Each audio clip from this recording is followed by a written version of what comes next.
Hello students. Have you ever thought what would have happened to our earth if there was no borders, no boundaries separating us, making us different from the others? If we all have been the same and together and living in harmony?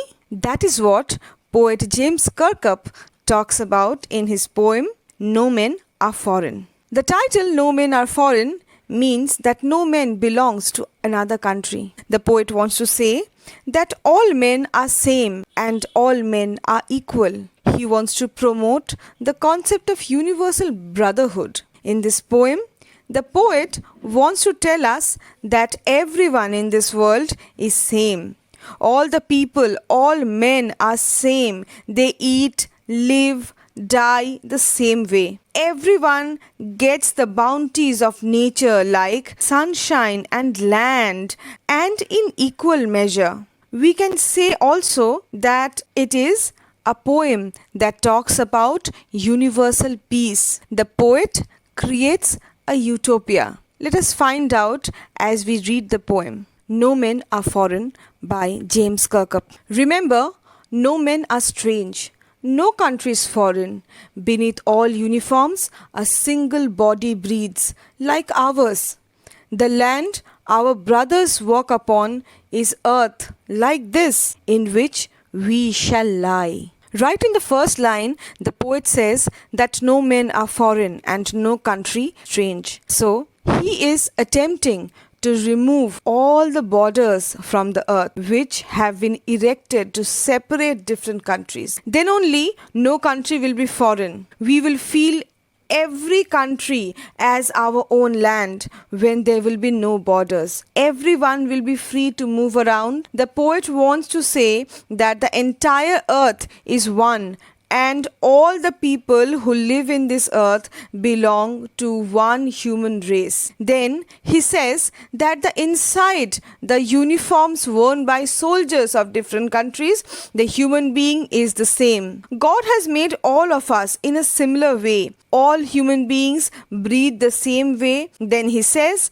that all the soldiers are our brothers. We all walk upon the same Mother Earth, and upon our death we shall all lie in the graves in that same earth. They too, aware of sun and air and water, are fed by peace harvest, by war's long winters starved. Their hands are ours, and in their lines we read a labor not different from our own. They refer to those people who belong to other countries. We call them foreigners and discriminate them and fight with them. The poet says that nature has given all the bounties to all the people just like he has given to us. Everyone gets sunlight, air, water in equal measure, which means that God does not discriminate between people from different countries. We all do farming during the time of peace when there is no war. We live a relaxed life and eat the same things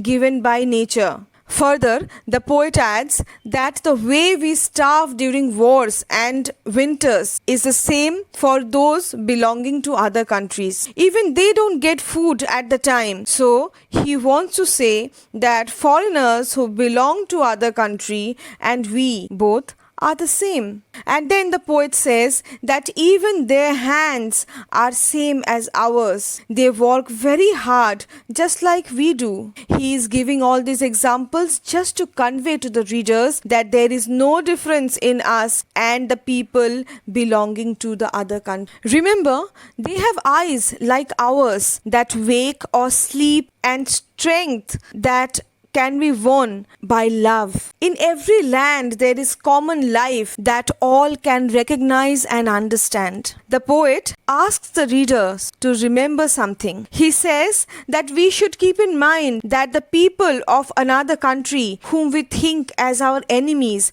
have been bestowed by God with similar appearances like us. God has given them eyes just like ours, which open when they are awake and close when they are asleep. Similarly, he has given them strength which we can win through love. Then he says that in every country, in every land, there is one common thing, that is life. Life means all the things that are living. And if we can recognize them, and if we can understand their feelings and realize that they are like us, then there will be no fights or wars between us. Let us remember, whenever we are told to hate our brothers, it is ourselves that we shall dispossess, betray, condemn. Remember, we who take arms against each other, the poet says that we should remember that whenever someone tells us to hate a person from another country, to think of him as our enemy, and whenever we think someone to be our enemy, then we deprive ourselves, we cheat ourselves, and we condemn ourselves. He says that we should stay away from such negativity. We should not consider anyone to be our enemy. During a war, both parties must bear the loss, and that is why the poet says that war is not in our favor. He says that whenever we pick any weapon against someone, we should remember one thing. It is our human earth that we defile. Our hells of fire and dust outrage the innocence of air that is everywhere our own. Remember, no men are foreign and no country strange. We should keep in mind that whenever we pick weapons against any person, we make the earth dirty, because weapons kill people and their bodies which fall on the earth make it dirty. Whenever war happens, it leads to a lot of bloodshed, fire and death. These dead bodies accumulate on the earth and it makes it impure. The fire of war which erupts, the smoke which comes out, the dust which fills the air, it is so dirty that it pollutes and outrages the purity of the air. With all these things, the poet wants to give us a message that we should not indulge in war. Finally, he ends the poem by writing the first line in reverse and saying that remember, no men are foreign and no countries strange.